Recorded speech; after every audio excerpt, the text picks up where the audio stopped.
What's good, yo? We back, RTTV. Gaming, baby! And the night shift crew is back, but not for a game. We're here to understand the lore of Five Nights at Freddy's. So the owner of Five Nights at Freddy's, the owner of this establishment, I just want to let you know from the bottom of my heart, I don't like you. And F the sister location, because we started playing that, and it's stressful. I will honestly sue the hell out of that man. Like, y'all kept us there, and y'all kept us in a suit. And I had to unwind and wind and wind and knock off the spiders and wind. Y'all know what we're talking about, right? Bro, son. Oh my God. So if you're watching this video, y'all right soon after this one drops, sister location is dropping. So make sure you subscribe, turn notifications on. So when we release that Five Nights at Freddy's sister location, you guys will be the first to get notified. Facto. So let's go. This is the Game Theorist. This is recommended by a lot of you guys. Game Theory, Five Nights at Freddy's, the ultimate timeline. You guys ready? Bien. No, because it's 5 nights. I'm never ready. Today we end the torment. 19 books, 11 games, Damn. 8 whole years. All leading to this moment. The ultimate FNAF timeline. FNAF. FNAF. I'm going to call it that now. Yo, that's what Missy Elliott was saying the whole time. It's young FNAF. Come on, young FNAF. Back together. Tragedy, jealousy, and loss. Hello, Internet. Welcome to Game Theory, the show that feels like a kid revealing the class project that he's been working on all year. Except here, it's the class project that I've been working on for the past decade of my life. What? This one is big, my friends, and I gotta admit, kind of nervous. I haven't attempted a timeline video on this franchise since 2018. Back in the days when Mike was the crying child, Afton coming back was actually a surprise, and Fazgoo wasn't a phrase I'd ever thought I'd have to. I don't know any of these people. Last time I did something I know like this, Mike. we've had 3 I didn't know more his name was massive Mike. games, the death and revival of the FNAF movie, and more robots FNAF. that you can shake a staff Wait a by. second. It is gonna go past the one. Keep track of this whole franchise, which honestly is why I'm here today. The lore at this point is Yeah, because he's definitely gonna go past. Right? Let me focus my phone out. Right. This is the one they wanted us to watch. Yeah, this is it. Is it? Yeah. All right. This is the one, y'all. This is the one! complicated. It is full of speculation and theories, so to hopefully make it a little easier for everyone and to give us all a baseline to talk about this franchise moving forward into the future, it's time to reveal my current working FNAF timeline. FNAF. Before I do, I just want to explain a couple of things. First, this timeline is massive. Seriously, it is huge. This thing towers over any video project we have ever done. I need to watch on this the channel. Pokemon But stuff. when you look at the totality of this franchise, the story of FNAF really boils down to the story of one man, William Afton. His successes, his failures, his rise becoming co-owner of one of the most successful restaurant See, that's franchises part in the world, two, I his think. eventual fall to the monsters he helped to create, only to then be reborn in a new digital form later. That's why I've decided to split this timeline into 3 main chunks. The foundation of Freddy's, how FNAF. it started and how it came into being, the Afton era, William's decades-long It's murder just like spree, Chuck E. and Cheese. post-Purple Guy. Basically modern FNAF. Everything that happens after the See, we haven't seen that one yet, right? And because there are lots of new big Yeah, we haven't played Pizza Simulators after this one that we played. As well as just points I want to talk about further, I decided to dedicate 1 episode to each chunk. I originally wanted it to be one seamless, continuous video, but it just felt incomplete without some sort of explanation at the end of each one. Once this whole thing's done, I promise I'm going to merge all the narrative bits into one massive video so you can just skip Which he my did do that. explanations. But for now, this just felt like the best, Like he has one that's like an hour? most Yeah. complete way to do this. That being said, this is still about the story, the broad strokes of the franchise. So in order to make sure that you guys know that I'm not just pulling answers out of thin air, not only am I discussing some of the more controversial bits at the end of each chunk, we're also putting in a handy little graphic in the bottom left-hand corner of the screen, which will show thumbnails, video titles, books, and any other citations that we need throughout the video. So if you wish to understand that specific statement in more detail, boy treated you'll this as know a exactly where we've taken it from. That paper, way you can research get those paper. details for yourself. So Yeah, he sit definitely back, gave his grab source, bro. some He cited his popcorn, source, bro. or your pitchfork I respect if you're it. the type to get upset when I say MLA something format, you controversial. heard? Make sure that you subscribe, since this is going to be a video. Subscribe that to you Game want Theorist, to man. times in order to fully dissect. Without any more waiting, I present to you the story of a loving, obsessive father who slowly descended into madness, and along the way discovered the secret to eternal life. What the hell? Okay, you know what's crazy? Just- Watching this is gonna make me understand the movie a little or bit even more. in the 1970s, but all the way back in the 1930s. What the It was the throes of the Great Depression. People were in desperate need of cheap entertainment, especially in Utah, one of the states hit hardest, fourth highest unemployment in the nation, and full of transients. People looking for work in Salt Lake, finding none, and ultimately moving on to find their fortunes out in California. People were Wow. tired and they were hungry, but as they traveled, there was one thing that could lift their spirits: a simple roadside attraction called Fredbear's Singing Show. The ads were plastered all over town, featuring an animated bear drawn in the popular pie-eyed cartoon style for characters at the time. It resembled cartoons like Mickey Mouse, Felix the Cat, Betty Boop. It immediately said that this, Fredbear's, was a place where you could bring the family. And the price, honestly, couldn't be beat. For 50 cents, you could get food and entertainment as you watched the That's local all day, trained 50 real-life cents? dancing bear perform I mean, on that stage. was Normally, you only got to see different dancing price bears back at then. large traveling circuses like Barnum and Bailey, where the tickets would go for about $1. That's $1 without food. But this was a smaller show, like the type from the Von Brothers or the Robbins Brothers, where tickets would sell for just a mere 50 cents. Watching that bear do tricks on stage brought a glimmer of joy at a time when so much was wrong with the world. The simple show would go on for years, bringing happiness to hundreds of travelers passing through looking for a quick meal. But it left a permanent impression on one little boy, capturing his imagination in a way that nothing else had. One little boy. The Birth of Freddy.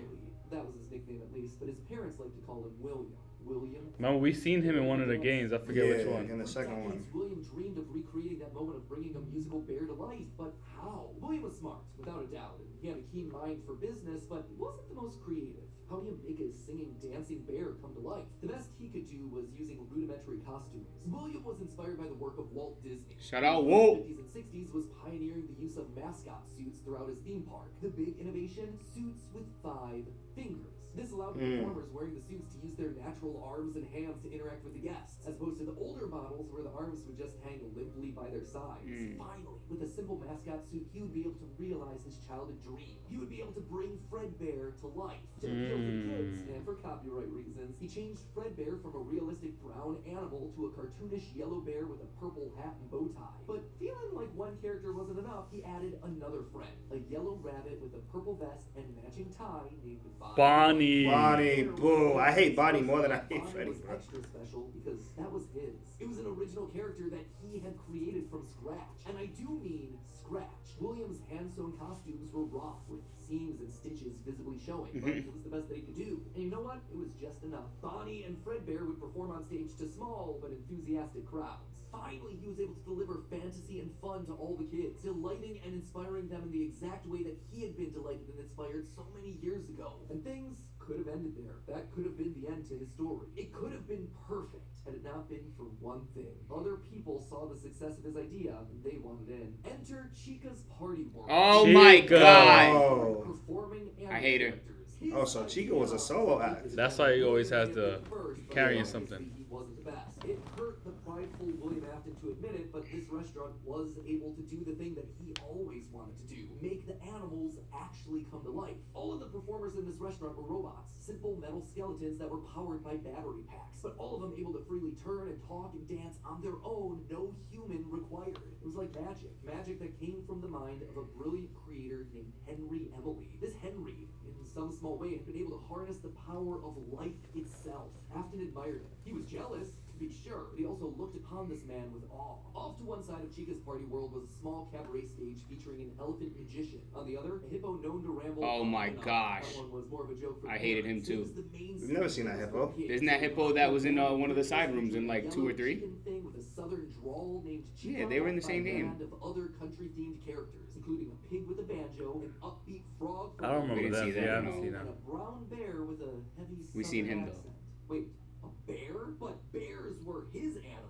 Why not a cow or a horse? Something to fit the country theme a bit better. Why did it have to be a bear? And adding insult to injury, they had the nerve to call this thing Ned Bear. A direct That's copy crazy. Oh, of wow. his own Fredbear. Whoops, that's gonna leave a mark. No, that was not okay. Afton's jealous admiration turned to hardened bitterness. A bitterness that would only grow over the next couple of years as families continued to choose Chica's Party World over Fredbear's. William just couldn't compete with the appeal of the robots.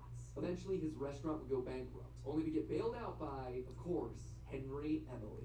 Damn. Humiliation that William would ensue for Oh, Wow. man. 1979. Despite being bitter, Afton couldn't deny that what came next was a period of massive success and expansion. With the two franchises now merged into one, it was the best of both worlds. Afton's ideas with Henry's robotic expertise. The two men decided to launch under a new name, Fredbear's Family Diner, a pizza chain that would eventually come to feature a mix of humans in performing suits as well as on-stage animatronics. They decided to stick with Fredbear as the headliner, considering the yellow bear was easily identifiable as a brand because he was the original. We found Golden Freddy. Mascot. Afton appreciated that. Golden This new Freddy. restaurant would also see a mix of characters as the two franchises merged into one, with Pig Patch and Happy Frog performing right alongside Fredbear and Bonnie. And as part of this one big This Fredbear Bonnie looks family, different. they even got themselves official merch that released, ranging from masks to magnets. The crappy Mr. Hippo fridge magnet? That said, not all the characters were winners. The reception to some characters was just mediocre. So they faded away into the dumpster, storage units, and retro budget tech stores of lost nostalgia, waiting for their chance to step back into the limelight if and when a headliner went out of commission. Others, though, would fare much better, like a new Pirate Fox, as well Ooh, as a Foxy. variant of the yellow. Yeah, so we're familiar with them. Ultimately, the franchise would get so big it would spawn its own cartoon show, Fredbear and Friends. Business was booming. I remember this. This was in Fredbear Five Nights at Freddy's. popularity would be so strong that they would be able to support the Fredbear's Family Diner franchise all on their own. Goodness. While also spinning off a new sister location dedicated to their friends. In 1983, This nonsense. Freddy Fazbear's Pizza launched, giving a dedicated home to all this new supporting cast of characters. Chica the Chicken, Bonnie the Blue Bunny, Foxy the Pirate, and of course the headliner, a brown Freddy Fazbear.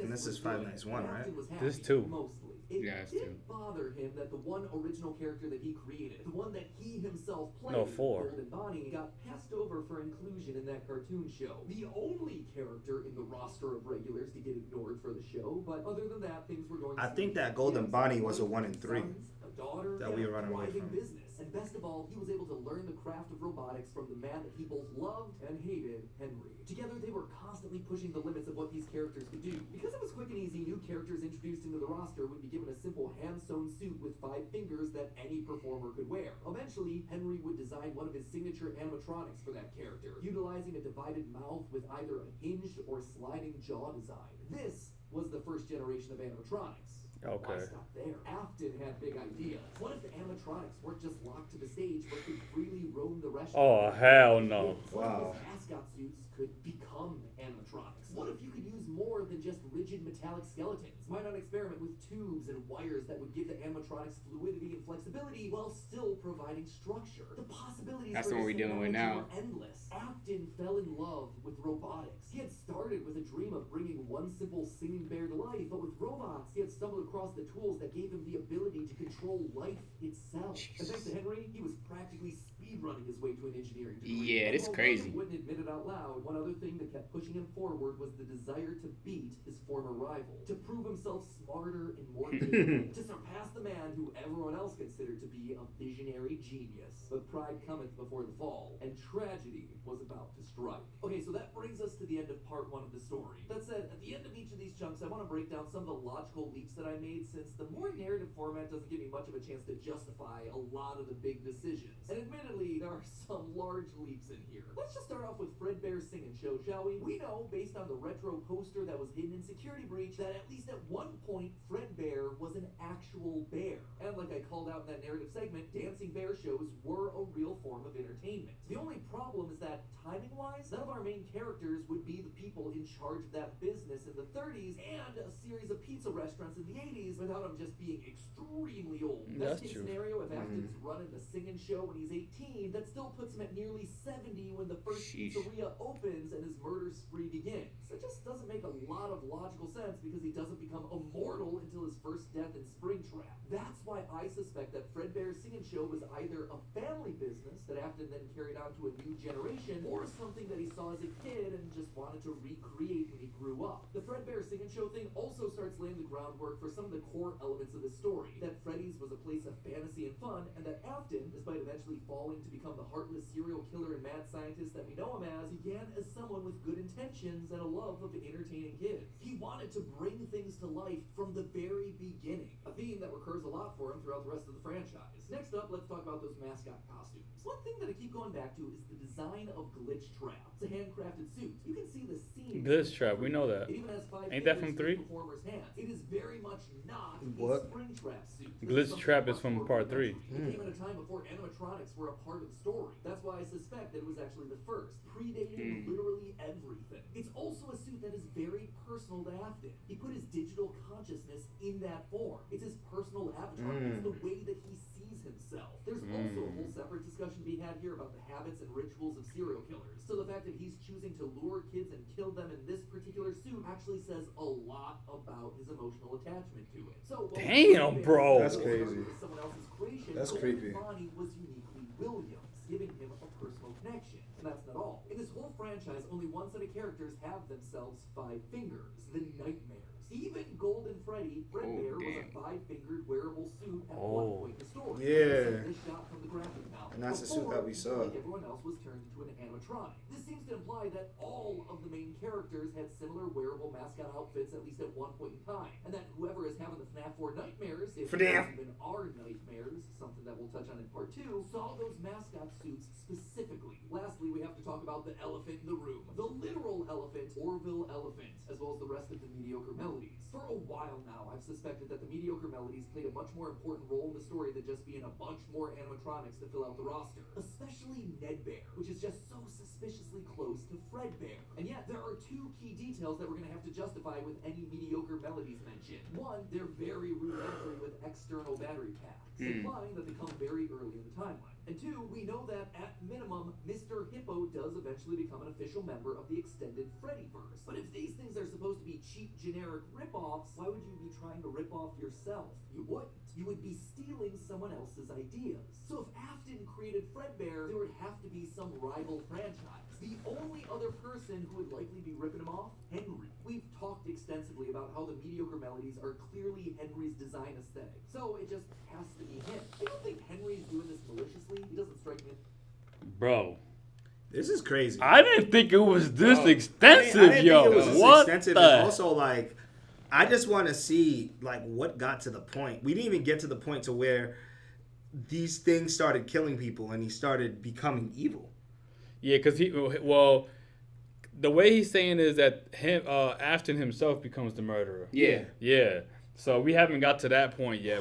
They're explaining how, like, the 5 nights. How it came about Yeah. and what his ideas were from. Dude. So this dude, okay, that's interesting. I ain't gonna front. It got me like, I never seen the movie. I want to go watch the movies now. Actually, well, I'm interested. I'm interested in the story. It's a crazy story. My man's over here, like, trying to import consciousness into animatronics, like, to get them to, like, they say eventually, like, he dies and then he puts his like, how? That's It's an interesting world, man. Yeah. Yeah, we'll get to Jesus. that. I know, and I know there's more videos, so guys, we're eventually going to get to them because I don't think this will make complete sense to what we played until we watch the other ones. All right, so let's go. As the type. He was likely building the robots at the orders of someone else that was running a rival restaurant franchise. But that's enough motivation to start Afton down a path of jealous rivalry, but also begrudging admiration. As the Freddy Files Ultimate Edition says, it's important to revisit the beginning of Henry and William's relationship, so here you go. I think this is where it begins. Also, this is future Matt Pat here coming back to add this one in. Seems like the recently released character encyclopedia has backed up all of this speculation. I've had this timeline written for about a month now, but I've also been holding off a bit to see what wrenches this character encyclopedia might throw into it. And on this particular point, I gotta say, it seems like we might actually have Look at the nailed it. balloon They boy. actively call out the suspicious similarities to the main Fredbear crew. Quote from one of the pages: Nedbear looks like an imitation, altered just enough to avoid copyright issues. I don't know about you, but that seems to imply that we were right on the money. Knowing all of this, at one point the franchises had to have merged. That's really the only way that you get Mr. Hippo from the rival franchise as part of the Fazbear crew. This also mirrors a lot of what happened in the real-life history of Chuck E. Cheese, with 2 rival restaurants, each with their own casts of characters, merging to become one unified brand. Again, we've gone into that. I didn't know I that. never knew that. Wanted That to makes remind you all of that here. But a why lot of would I sense. call out the rival restaurant as being named Chica's Party World? Few things, actually. First, we know for a fact that a location named Chica's Party World exists. It is mentioned in the source code teasing sister location, so it is out there somewhere and doesn't fit cleanly anywhere. Second, in the story The Puppet Carver, Chica is very explicitly looped in with the book versions of Pig Patch and Nedbear. So- implying that she started as a mediocre melody. The design just fits better with the theme of down-home country animals with southern accents playing the banjo and eating with bibs. And with her being the headliner of the show with her name on the restaurant, it would make sense then that when the restaurants merged, she was the one that was added to the main cast of characters while all the other mediocres faded away. It's also why when Freddy's closes after William's killing spree, she's the one to branch back off into her old franchise and is therefore missing in sister location. A detail that's bothered me for years at this point. It might also explain why William decided to stuff his first dead kid into Chica. That one was Henry's creation, not his. Is all of this a big leap? Wow. Is it connecting a lot of dots that are very spread out across the franchise that I've been holding on in the back of my mind for years? Absolutely. But I think it makes sense. It also serves as a clean answer to a lot of the random threads that Scott's been leaving dangling for years. So with all of that in mind, my friends, we can close the book on the foundation of Freddy's. And don't worry, next week I'll be back to give you arguably one of the most confusing parts of this entire timeline situation. Part 2, the Afton era.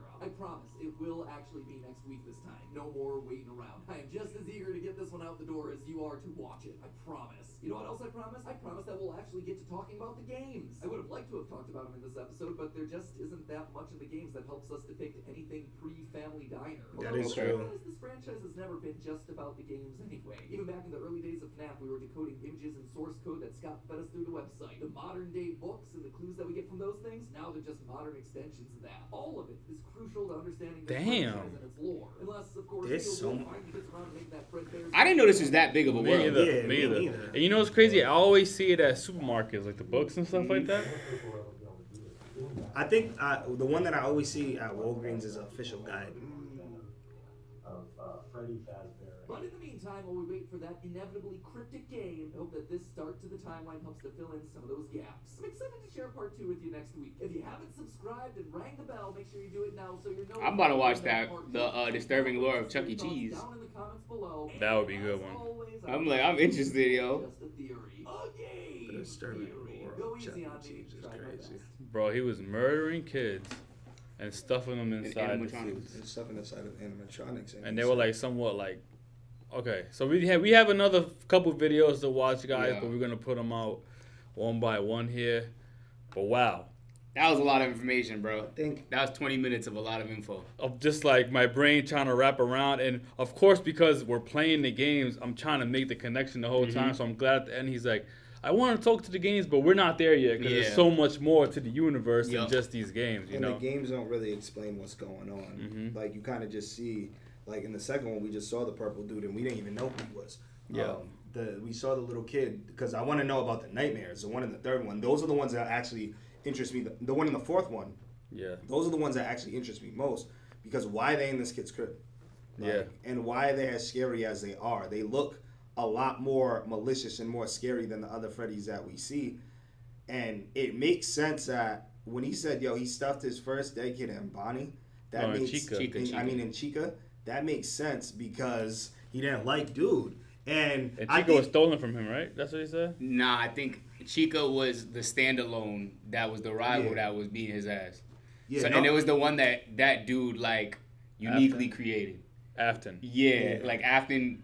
No, not Afton, the other dude. Because Eric- isn't yeah. Afton is a main dude. Because Afton's the main dude. It was the Yeah. other dude. Because like basically he had the Fredbear. Then he made Chica, and they made like a whole Chica's own restaurant. And then they had like all the melodies, I think they called them or whatever.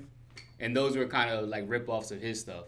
But I think Chica was the only one that he had like designed not off of his IP or like. And I think we saw ideas. something like that in the fourth one. It was either the fourth one or the third one. It was one of the digital scenes where we saw a kid getting stuffed into one of the animatronics. I'm not sure. if In you one guys of those, remember. yeah, in one of those Yeah. scenes, yeah.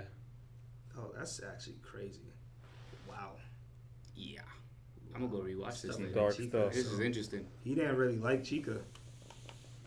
Shout out to the creator of FNAF. FNAF. Because clearly this has been like this is a world builder. Yeah. It's not like a, That makes me want to read the books now. yeah, right? And like even just the fact that it started with just that first game, who would have thought all this would come out of that? Because it's such a simple game, like Survive, you Yeah. know. But there's so much to the animatronics, and the fact that it ties into even the real life stuff that happened with Chuck E. Cheese and his competitor. That's kind of Yeah. freaky. Yeah. That's Creepy freaky. lore of Chuck. Because isn't that what, I think, isn't Chica the one that forced him to merge? I think that's what it was, right? Because wasn't Chica, that restaurant was doing so good that he had no choice but to merge? Because Because yeah. that Yeah, one the was dude much bought further than like his was just like an outfit type thing, and Chica was more. It was a robot that can turn left and right. Yeah. Like it didn't require a person. It was just electronics and stuff. Golden Freddy. Okay, so that's, and I like that we found out the lore behind Golden Freddy and the significance behind that, because I completely forgot about Golden Freddy until they brought it up in this video. We found Golden Freddy, guys. We found Golden did. Freddy. In our first playthrough of part 1, and we didn't even know. We were just confused. All right, guys, we'll keep it locked because we have a few more lore videos to go through. And then on our movie channel, RTTV Reacts, we'll eventually get to the Five Nights at Freddy's movie. Fact. So make sure you guys go subscribe to that channel as well in anticipation for that. All right, guys, it's your boy Wells. What up? It's your boy DC. It's a maniac, and I'm still not a fan of FNAF because the FNAF stresses me out. FNAF. FNAF. And that settles it up. The round table.